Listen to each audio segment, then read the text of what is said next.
नमस्कार शेतकरी मित्रांनो, कांदा उत्पादक शेतकरी बांधवांसाठी आताच्या क्षणाची सर्वात महत्त्वाची आणि मोठी बातमी.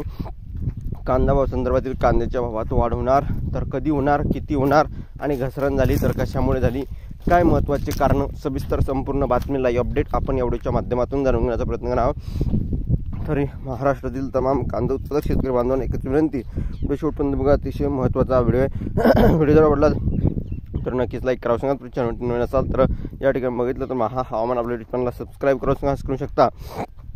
शेतकरी मित्रांनो, केंद्र सरकारने कांदा उत्पादकांची जाणीवपूर्वक कोंडी केली. कांदा उत्पादकांना संकटात लोटले आहे. केंद्र शासनाने कांदा निर्यात शुल्क रद्द करण्याचा विलंब केला. त्यामुळे सध्या केंद्राच्या निर्णयानंतरही कांद्याचे दर गडगडले आहेत. त्याचा मोठा फटका राज्यातील शेतकऱ्यांना बसल्याची टीका स्वाभिमानी शेतकरी संघटनेचे नेते माजी खासदार राजू शेट्टी यांनी केंद्र सरकारवर केली आहे.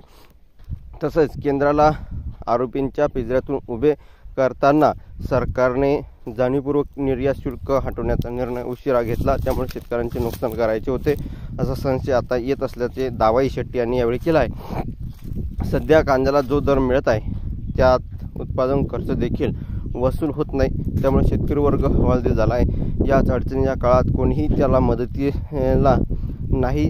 राज्य सरकार, केंद्र सरकार, भाजप सरकार त्याकडे पूर्णतः पाठ फिरवली आहे आणि या ठिकाणी कांद्याचे दर पाडल्यावर त्यात सुधारणा करणे ही केंद्र सरकारची जबाबदारी आहे. त्यासाठी केंद्र सरकारने वेळेत पावले उचलणे अपेक्षित होते, मात्र तसे झालेले नाही अशी टीका माजी खासदार शेट्टी यांनी केली आहे.